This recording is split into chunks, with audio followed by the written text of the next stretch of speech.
One of the most important things outside of transhumanism is obviously the humanism aspect. And we can say a lot about what it means to be human in an objective way, but subjectively to you, what is the most important part about being human? Maybe what something that your parents taught you, something that you learned along the way. Well, being human means to be a mammal. And I think that's really, really important. And the thing about mammals is they care for each other. They're very different than, let's say, rattlesnakes or things like that, or others, reptiles. So it's important that we remain and remember that no matter how crazy or wild the transhuman future gets, we're always going to be mammals and we want to care about other people. So this is really important for me, even though I'm someone who wants to modify the human being and become crazy cyborgs and all sorts of robots and upload our consciousness, I always want to retain that aspect where I care about other people that are similar to myself. Right. And it translates directly into you running for governor of California. If you could say more about that, how do we care about people while being in that political landscape? Because, right now, politics is a very interesting place right now. And especially for young people, the way that we interact with politics is very different than previous generations.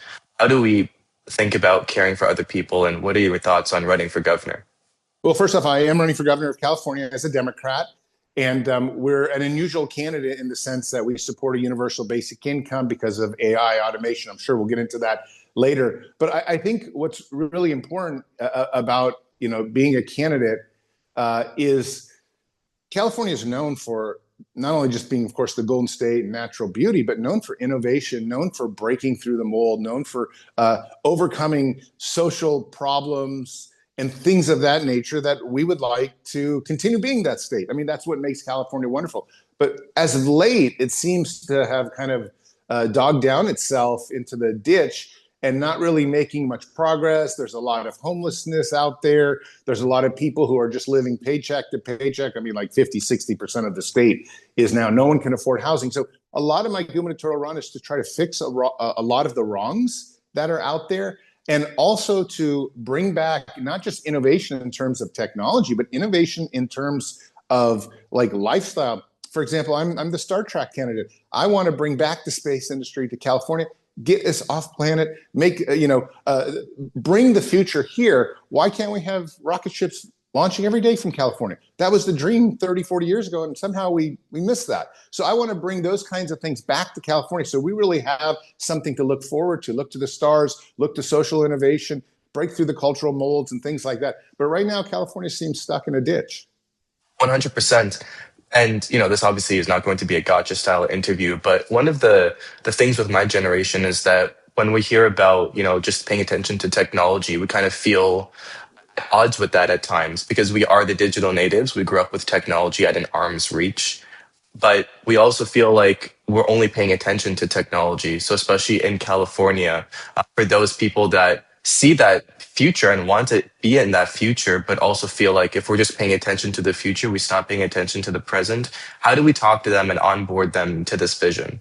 It is very difficult. And I have two daughters, an 11-year-old and also a 15-year-old. So I'm kind of going through this strange transition in my life where I'm wondering what's going on with so much technology in our lives. Is it somehow impacting the way we think, the way we do things? Are we just going to lay in bed all day and just look at the internet and TikTok? So, I mean, I'm worried about these things too, but I think the younger generation, people, even 2, 3 generations underneath me, are going to figure it out. Look, we are driven biological animals that want to do exciting things. And the world is getting more exciting. It's getting easier to travel places. It's getting easier to survive disasters. So we can do crazy, wild things. You can see this, for example, in extreme sports. When I was growing up, doing a flip on a bicycle was like the greatest thing that ever happened. They're doing triple, quadruple flips now. It's just insane the amount of things that the younger generation are starting to pull off. So I'm optimistic about what they can do. The only thing I would suggest is that maybe lay off a little bit of the screen time and look more into doing things with your hands. We're especially faced with this problem with AI that's just going to take a lot of jobs. There's really no question, Hero, in my opinion, in the next 2 to 5 years, AI is going to start dominating 50, maybe 70% of the workplace and taking jobs. When I say 50, 70%, I mean 50, 70% of jobs will be lost. So if you're, a carpenter, for example, there's going to be a robot that's going to be more agile than you and works 24 hours a day, and they're going to take that job. If you're a doctor, like my wife is, there's going to be a doctor that's able, robot doctor that's able to perform surgery much better, much quicker, probably within 5 years' time. All these jobs are going to be lost. So the question is, what is the new generation? What are they going to do? Well, I mean, I think there's a lot of things to do. They're going to figure out what to do, of course. They're going to have a lot of fun doing it, I bet.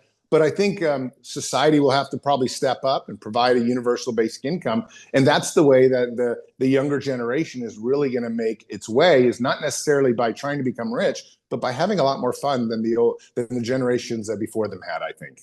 How does a universal basic income work? I think we got a taste of that in COVID, but if you could say more about that, just for the people that are maybe unaware. Yeah, absolutely. So a universal basic income is an income that comes monthly, typically, and is something where every adult would get it. And I mean, and some people want children to have it, but I think we probably can't afford that quite yet. So, we're talking about something in the realm of maybe $1,000, maybe $1,500 a month to every Californian adult that's a California citizen. And that would help supplement any kind of job loss that happened. It would help supplement the ability to get health insurance, help you go on vacation, help you put food on the table if you're homeless, help you pay for an apartment or whatever it is. But the bottom line is, there are giant artificial intelligence companies out there, Microsoft, OpenAI, Google. Their stock prices have gone up 5 or 6 times essentially in the last 10 years. And they're just going to go through the roof, more so as they bring on all the software for robotics and things like that take jobs. And they're getting wealthier, these companies, because there is so much more money to be made with robot labor. However, it's going to hurt humans. It already is. You're seeing a complete plateauing or falling off of jobs in Silicon Valley, white-collar jobs specifically.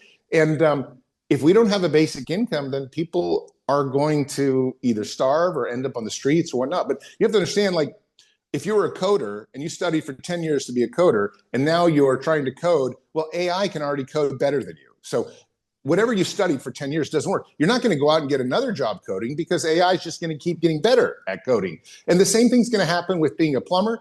Here in 2-3 years, we're going to have robots that can fix anything, and they're going to work all the time, and they're going to be able to crawl into these tiny spaces and do things that even humans can't do. So it doesn't matter if you're in the physical labor, you're a blue collar, white collar. Really, at some point over the next 5 years, every single job is basically going to be challenged. So we need a basic income so society doesn't riot, doesn't do demonstrations, doesn't go crazy, things like that. But I think this is brilliant, because most of us don't actually want to work 9 to 5. Most of us think working is overrated. I mean, maybe some people have their dream job. That's great. But not a lot of people don't. I mean, I've been traveling all around California. I can tell you 70-80% of people are ready to stop working if they can. Now, nobody asked for this. Nobody asked for the AI revolution. Nobody said, oh, I want to stop working. I want the world to change. But this is what capitalism, for better or worse, has brought us. I'm changing my opinion on capitalism, whether it's even a good thing anymore. But the point is, the world is changing. There will be robots and AI doing all sorts of jobs and taking our jobs. And if that happens, we need a basic income so society can continue to be stable. Now, this basic income is quite different than, let's say, some of the social services or welfare services. This is something that every single person, adult person, would get. It creates a floor for you to have a certain standard of living. And hopefully that floor is enough to go to the Bahamas, play the guitar, or whatever you want to do, or just stay at home and raise your kids and eat enough and whatever.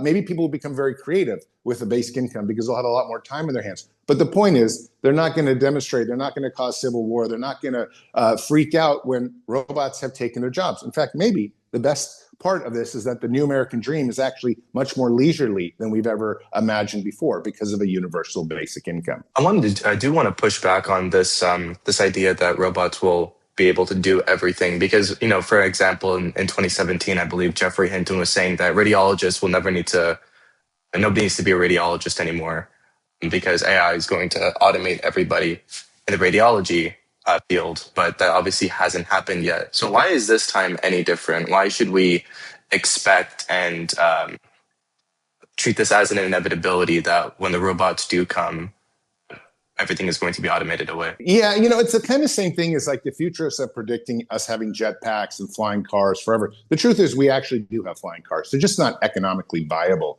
And I think with radiology, it really is a matter of time. Anyone that said that in 2017 was probably jumping the gun a bit.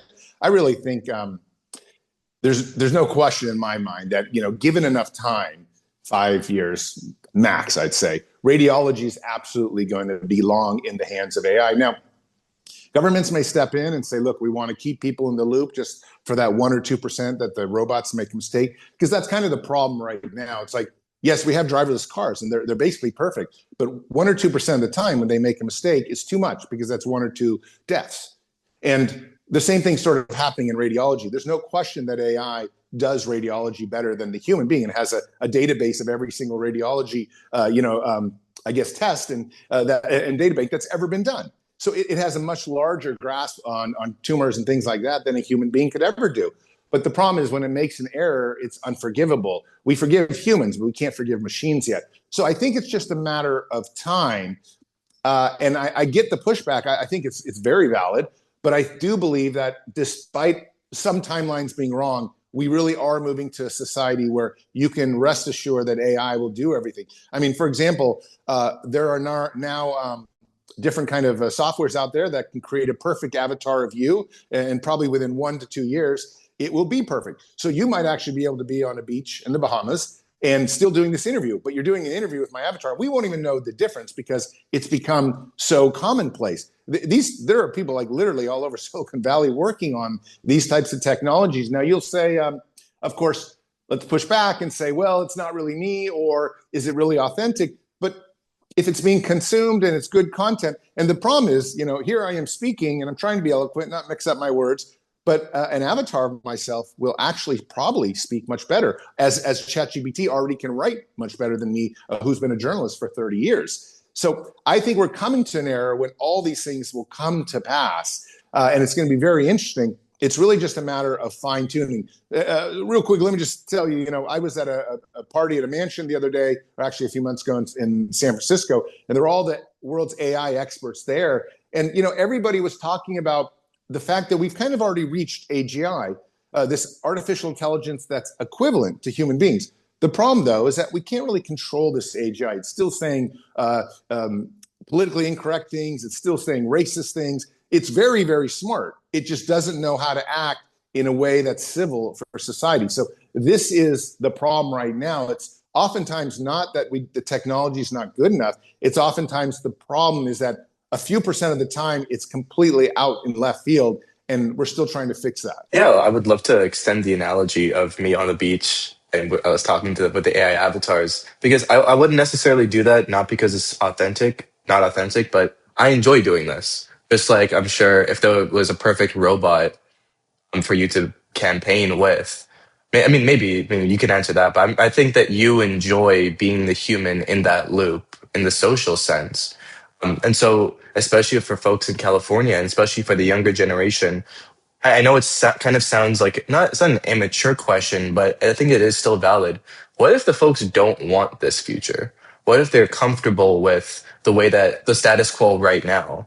And how do you talk to them about that? Yeah, no, I mean, I agree. So, in fact, the New York Times just pinpointed, they said 2026 is the year that we're going to have kind of the anti-AI revolution. And the reason is because a lot of people are starting to change their opinion on technology. They're saying, wait a sec, taking jobs. Why did we even get into this world in the first place? Unfortunately, as I mentioned earlier, capitalism sort of brought us to this point. Whether that's good or bad is a whole nother question. But how do we kind of deal with it? And I'll go just back to your, anecdote about me on the campaign trail. Obviously, I'd love to have a robot Zoltan or an avatar Zoltan all over the place. I mean, if you could have 1,000 Zoltans campaigning in California, I could be potentially, 1,000 times, or maybe at least a few dozen times more efficient than I am.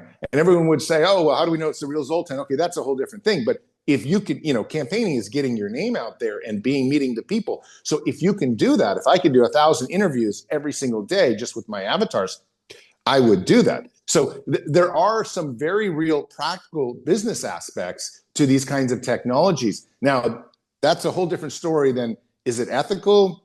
Is it spiritually okay? I guess or philosophically okay in my case, and that's a different thing. I mean, I don't know if I really want to meet the avatar of another politician. Does that help me? Do I get to know him? But what if it's even better than the actual, it's the same, the equivalent? So maybe it is the same thing. I get to ask that avatar of that other politician questions. I mean, these are, I took my graduate degree in philosophy, so I can go on forever on all these weird quandaries. But the point is that I think everyone's going to have to choose how much they like this stuff. And I think from a business point of view, a lot of it is going to make a lot of sense. The thing with, you doing your podcast, I know you love it, but if you're also, trying to raise a family, pay a mortgage, and you could be doing 24/7 interviews with 1,000 people all at once, and that's growing your business, there's something to be said for all those things, at least from a business point of view. And I think the younger generations are going to have to kind of decide how far they want to take this. Yes, it makes good money, but is it good for one's soul? And then that's the $1 million question. 100%. And if we can transition from AI and UBI and the future of work, or I guess the future of leisure, as it were, into transhumanism. What exactly is transhumanism? Because that feels like a loaded statement. There are so many different perspectives, especially young people are not consuming like the Isaac Asimovs and the Arthur C. Clarkes that existed Yeah. before. What is transhumanism? Yeah, it's sad that people don't read. My daughters don't read as much, and I've been trying. I was a huge science fiction fan, but transhumanism is a social movement of many millions of people around the world that want to use science and technology to radically improve the human being and also upgrade the human being and the human experience. Anything from exoskeleton suits for like disabled people to climb Mount Everest, to even simple things like driverless cars, or to neural implants. So, transhumanists are the people who would take someone who's in a wheelchair who can't walk and put a neural implant in their brain and their spine, and all of a sudden that allows them to get out of that wheelchair and walk again. But also it's the people that want to upload their consciousness into an artificial intelligence and be like, I guess 100% in the virtual world themselves and things like that nature. It's also cyborg parts. For example, I have a small chip in my hand that can trade Bitcoin, or I can open my front door or start my car with. So, there are little things like that as well. But I think the real transhuman future is that we are trying to overcome biological aging by putting in synthetic and machine parts into our bodies so that we don't essentially die from flesh. I mean, biology is kind of a terminal entity. We're all born to die. So a lot of transhumanists are trying to overcome biological death by putting in better parts into themselves. We see ourselves sort of like a machine or a car, and you can keep cars alive forever as long as you keep upgrading it. Right.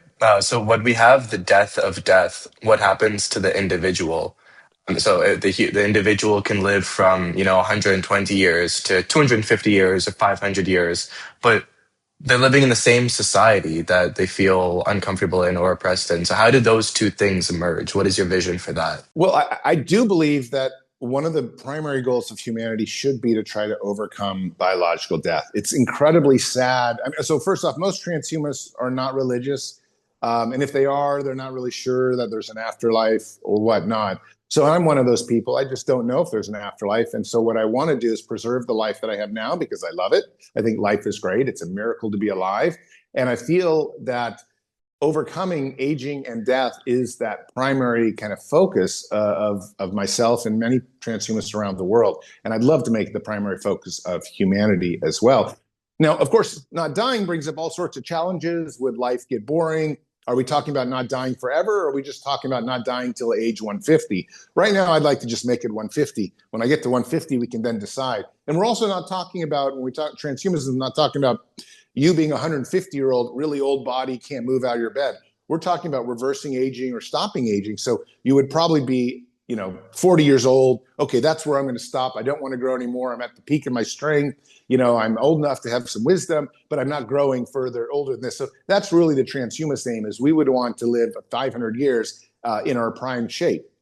Of course, that brings up all sorts of ethical quandaries. If people don't die, would we have overpopulation? The answer is probably yes.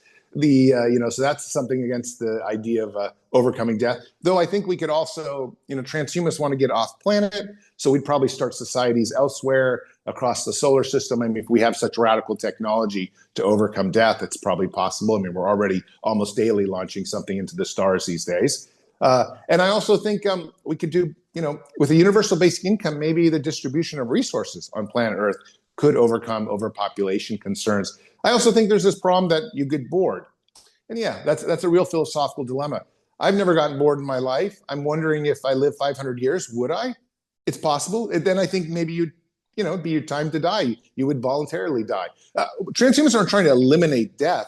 We're trying to eliminate the specter of death. Right now, when you get cancer, you typically die. We don't want that specter hanging over us. We want to have the ability to say, you know what, I want to live 100, another 50 years. So that's really what mostly transhumanists are trying to do in terms of life and death and overcoming aging. But we have this incredible future that we're all passionate about, and then we could bring it back to the present. What are those first steps that we can all take? Not just you as the governor of California, but the individual, the society, and the civilization. I think the first steps are really trying to work on our psychological development. Something has happened in the last 10 years where everyone seems to be very angry at each other, very politically divided. I think social media is probably one of the main reasons. I worry that social media is almost like the new smoking. So if I was to say, what's humanity's first step? It's really trying to learn to work together. We are all 8 billion of us are on this journey together, this journey to get to the stars, this journey to overcome biological death. So we don't have to not ever see our kids again. I mean, we're in a journey, so we ought to try to work hand in hand and have a lot more love and care for one another. That sounds a little goofy, but it's true. 15, 20 years ago, there was much more compassion for the average person. America was not so divided. We need to kind of get back to leadership that tries to unite the different parties that are out there and factions and get people thinking like, look, you're my brother, you're my sister. Let's work together on some great universal goals for humanity and for the country. So that would be my very first thing. I wish we could find a unifying leader who would be able to keep us all together and not be like, oh, you're that person or you're this person. Actually, we're all going on the same journey together. I'd say second off, the second biggest thing we have to deal with right now, though, is really AI. This is a little bit more doomsday. AI is not just a challenge to jobs. AI is a challenge because we're thinking and people are trying to create a superintelligence. And I do believe bringing a superintelligence onto planet Earth presents an enormous danger. So if I'm right, and some of the engineers I've been talking to at OpenAI and Google and Microsoft are also right, we're 3 to 5 years from creating an intelligence that's 100 times smarter than us. That's very similar to inviting aliens to planet Earth and say aliens that would be more powerful than human beings and saying, oh, come visit us. We'd love to have you. It doesn't make sense.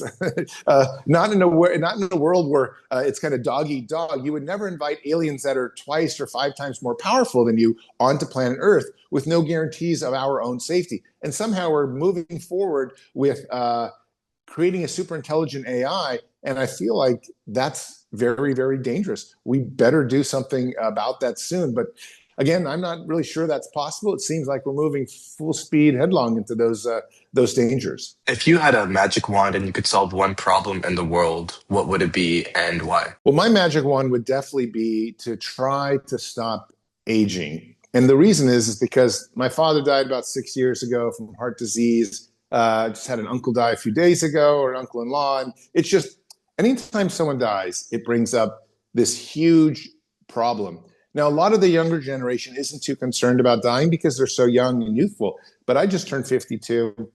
I can tell you my body's getting slower. There's been some health issues. You get to 50 and all of a sudden things change. So I would love, if I had a magic wand, just to say, okay, biological aging, we have stopped. Then we can deal with all the other things all the other problems that are out there. And that includes, so many billion, well, I'm not sure exactly how many billions, but certainly billions of people living in poverty compared to, a lot of so many rich people living in such luxury. So we need to do something about equality.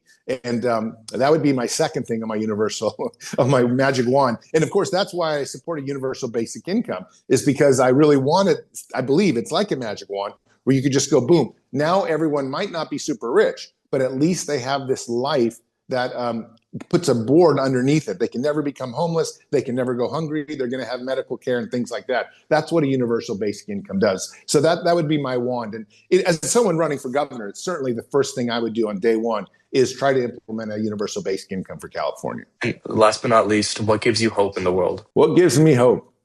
People like yourself, younger people interviewing people like me trying to run for governor. That's a lot of hope, I got to be honest. So I'm grateful for that. It means you're embroiled in the message. You're trying to figure out what's going on.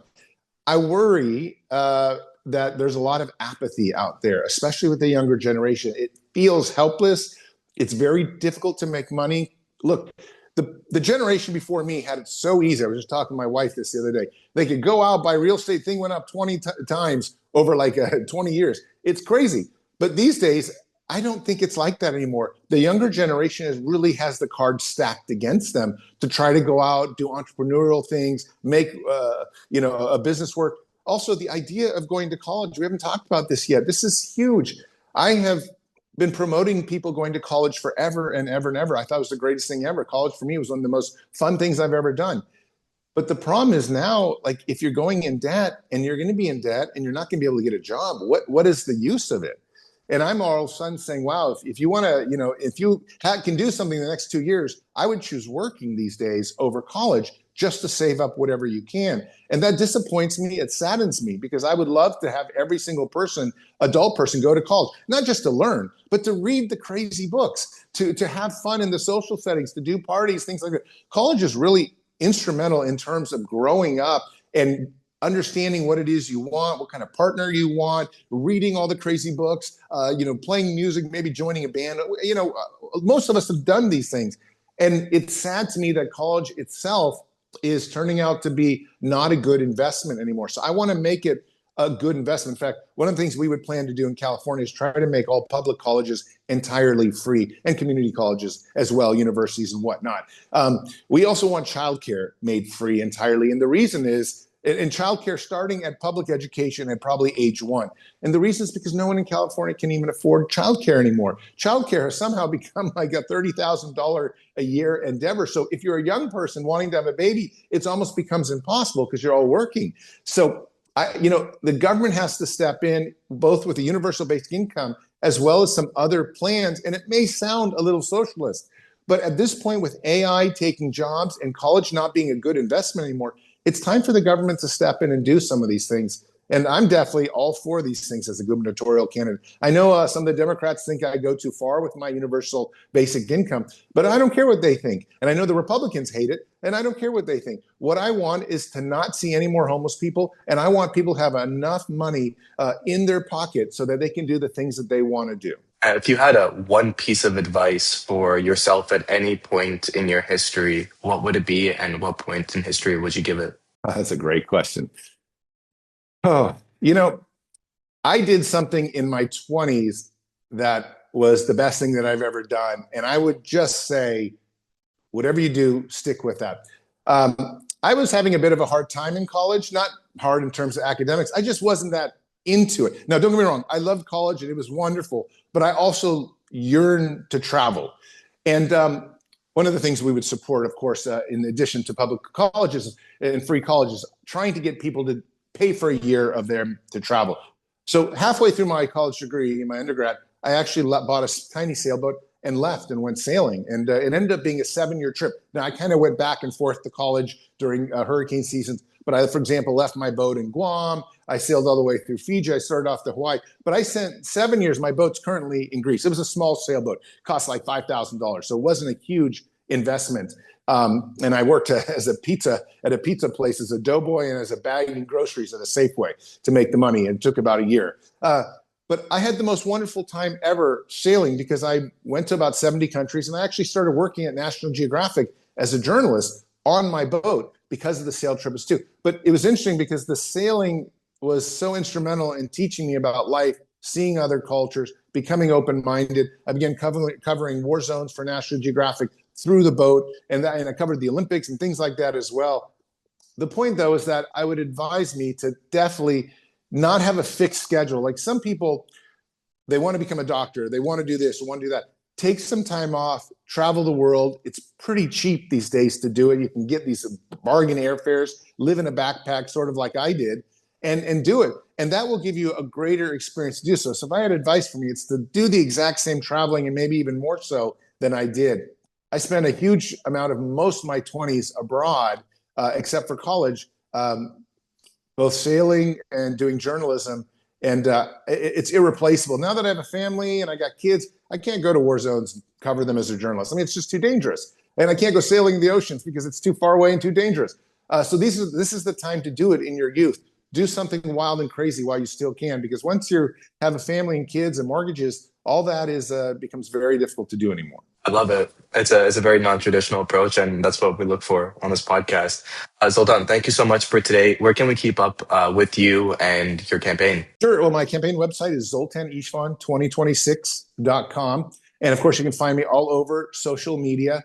And the next few weeks of my life will be very interesting too. I'm leaving to Chile, and I will be dining with the president there, as well as going to Antarctica with some Nobel Prize winners and doing some stuff for the Chilean Senate, as well as Argentina on kind of a diplomatic mission. So I'm really excited about that. I'm also speaking on universal basic income. So now is a great time to follow, just because I'm doing some really crazy things over the next few weeks. But yeah, please hit me up. And if you have any questions, your viewers, shoot me an email. We always get back to people, and we're always looking to develop personal and friendships. I mean, you got to understand, campaigning for governor, it's all about shaking hands and looking them in the eyes and just saying, look, I'm going to be your governor. I want to do right by you. How can I do that for you? So it's all personal connections. That's fantastic. Thank you so much for the person that you are, and thank you for being here today. Thanks so much for having me.